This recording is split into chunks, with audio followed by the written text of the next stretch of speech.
एकच पावसात खड्डे पडले।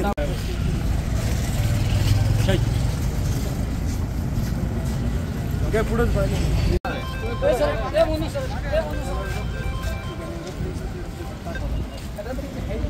हॅलो ती असली ना ती दबती, त्याच्यामुळे डांबर दबत, पण इथं दबायचं कारणच नाही आणि निघायचं बी कारण नाही।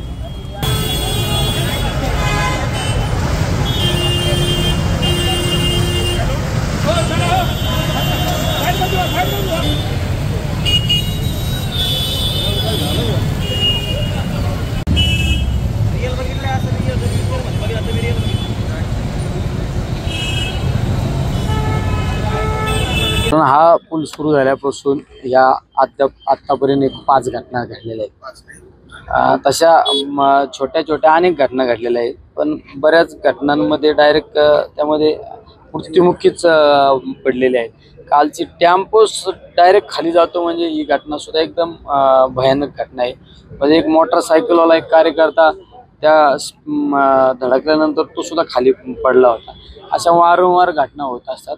आता सध्याच्या परिस्थितीत दुरुस्ती करायचं म्हणलं तर आपल्याला ठिकठिकाणी छोटे छोटे स्पीड ब्रेकर टाकणं अपेक्षित आहे। त्या बाबतीतच्या मी अधिकाऱ्यांना सूचना पण दिलेल्या आहे आणि या पुलावरला बऱ्यापैकी लेअर खराब झालेला आहे, म्हणजे त्याची खडी निघलेली आहे। त्या खडी निघल्यामुळे मोठ्या गाडीला त्याचा एवढं जाणवणार नाही, पण छोट्या मोटरसायकलवर जर स्पीड असेल तर ती गाडी घसरली जाणार, त्यामुळे ॲक्सिडेंट होऊ शकतो। त्या बाबतीत सुद्धा सांगितलं की हे जरा वातावरण सुक्क झाल्यानंतर यावर एक चांगल्या क्वालिटीचा लेअर टाकणं आवश्यक आहे। पथदिवे पण याचे बऱ्यापैकी पथदिवे बंद आहे, त्या बाबतीत ते पथदिवे सुद्धा चालू करण्याच्या बाबतीत सूचना केलेल्या आहेत। त्यामुळे आता या ॲक्सिडेंट होणार नाही त्याची उपाययोजना करण्याचं काम थोड्या दिवसात होईल। एबीपी माझा, उघडा डोळे बघा नीट।